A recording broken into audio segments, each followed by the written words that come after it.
Hey, can we switch gears? Please. Not that I'm not enjoying it. Hold on 1 second. Okay. I was promised coffee in 5, 4, 3, 2.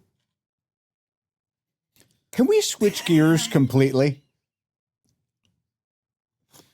Okay, well, so the listeners, if we do end up even cutting that, we'll just now see a coffee just appear. My slightest thought gives birth to worlds.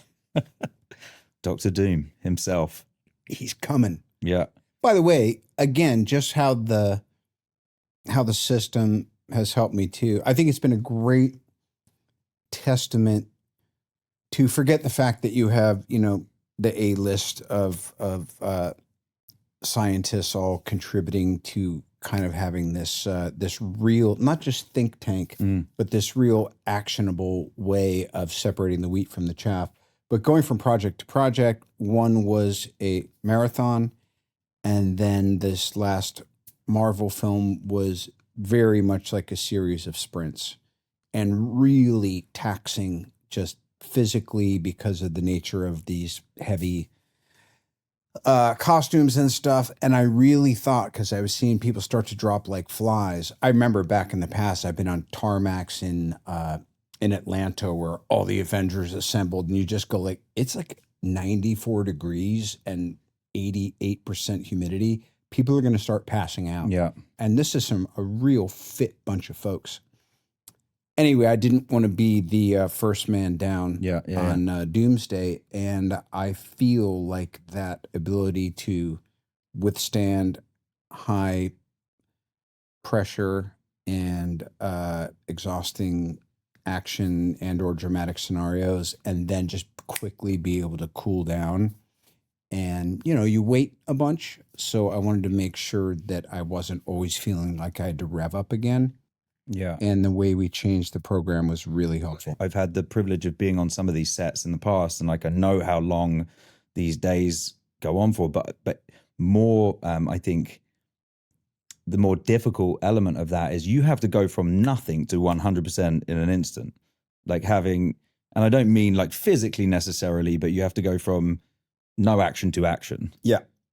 Consistently throughout the day. Yeah, I'm more used to that. I guess the real thing too is, and this goes back to creating a routine that's flexible enough to whether you're doing it late afternoon, late morning, or when I'm working, I'm up at 5 and doing it at 6, which is, can be a little rough. But the whole thing is, if I don't take care of myself before the day starts its merry march, then that's on me. I need to enter the day with as many of my needs having been met as possible. And it's good, particularly if you really know your disposition type. Like, it's really good for me to be up before the sun. Now, I don't want to say that out loud because everyone likes to sleep in for a while, but I know that the norm is for me, I really do well if I'm up hitting it hard and then not coasting through the day, but I already feel. And by the way, part of this might be growing up, going to school. Everyone has those feelings of like if they missed the school bus or what it was like when it was drilled into us that there was a clock running on our education, on our extracurriculars, on our everything. And again, I just feel like, if you hit it early when you can, often as you can. It's why I did arrive 4 minutes before our projected start time, which was 10 minutes ahead of schedule. That is my own serotonin. That's my antidepressant. Did you do that just to be here earlier than me? No, you did a few minutes before that tell me that we would start at exactly I didn't say when you needed to be here. I told you the start time. I'm not in charge of your time management. Okay. Fair. I also like to be the first person to show up at work. I also like going into work on days that I'm not required to be there so I can get ahead of things that otherwise I'm trying to mix into a work day. We share that. I think, do you think that's born out of like when you are on a set or when you're doing a project and there's so many people around, there are so many relationships to manage and interactions to have, those days when there's no one there or you're not required to be there, you can actually catch up on doing the thing. Or is Yeah, it I don't know. I less? mean, look, I'm not all that high functioning. What I am is disciplined enough to cover my insufficiencies.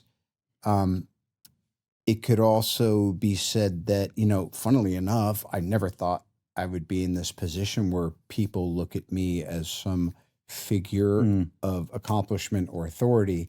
And I know what that looks like. I know what it looked like to me. Whether you possess all of these principled behaviors or not, you act as if yeah, yeah. I am there. I am here earlier than I need to be to demonstrate that I have respect for everyone else's time. Even more than that is just, engaging with the world. It's so easy to lose touch. And this has nothing to do with status or celebrity. So many of the humans that I run Mm, into who look like they're so preoccupied and not confused, more just not oriented in the moment. mm. That to me is the thing I see most on the rise. Can we speak about that for a minute? Because I think,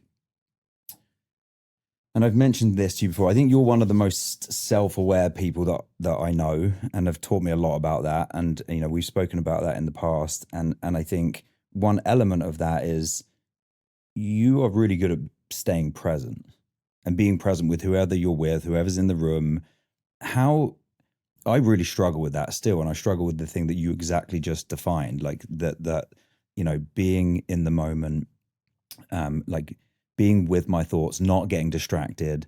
Have you always been that way, or has that been something that you've developed over time? And I think one particular sort of thought to or thread to pull on there is, do you think that's born out of your art? Like, do you think that the burden of like carrying a complete character allows you to sort of step into that and then be I in have that moment, no or not? objectivity on that. Huh. I really don't. But I know that the weird trick for me is it also happens to be true, right? Like if I'm number one on the call sheet at work and there's all these younger or other accomplished actors, you kind of have to set the tone for forget just professionalism. How about just like, are you a prick or not? How about just that? How about just Yeah. like, oh my God, like who the fuck does he, she, they think they are? Mm, That to me is the worst. And I also grew up experiencing that. We're just talking about status. Forget my fucking day job. mm. I worked blocks from here as a busboy in the 80s. I saw everybody. I served Sting peppermint tea. I saw Elvis Costello. I saw Chris Walken getting ready to go do, a play at the Public across the street. I worked in nightclubs where Andy Warhol and David Bowie came in, and I was behind a display dressed up like a space mutant putting gummy Sure. dolls down a conveyor belt. Like I've had a crazy life, and what I've been exposed to is seeing a several generations of the it crowd Yeah. come and go, and that's in business, in fashion, in the creative arts, and then also I've just known a lot of really cool people who I feel were who were role models for me about just like, wouldn't it be great if I was like Eric? And nobody will ever know who this dude Yeah. was. But to me, just people who have principled behavior. How about that? Who's give me an example of someone like that you think, someone who you really looked up to as a Well, person, not yeah, as yeah. a I would start with. I would start with my Uncle Jim. yeah. My Uncle Jim was a bartender and a musician and a ne'er do well. He worked at in Westport, Connecticut, and he was this kind of big, chunky, tall, you know, dude, and he just had a great sense of humor. I have more of his mannerisms than my father's. Hmm. I don't know why, and I think because he was also my dad's brother, it took the pressure off whatever projection or Sure. Yeah, difficulties yeah. I had with him. Yeah. Um, he just really got it when it came to like for him, if he had his acoustic guitar and like a place to crash and like some cool LPs, and he lived for music and culture and theater. But I could also relate because he was a guy who stole a painting from his mom, basically his stepfather's place. They were on the Upper East Side, and he just went and clucked it. And I was like, wow, he's got a little larceny in him. I love it. But the problem was his stepdad was walking by this little gallery. He sold it, and they put it in the window. Well, that looks familiar. He was someone who had great stories. You know what? That's my answer to your question. Yeah. Who's someone who has great stories and a great understanding of life? Yeah, you've got some pretty good stories. Oh, boy. Not all for this kind of podcast. Well, that'll be our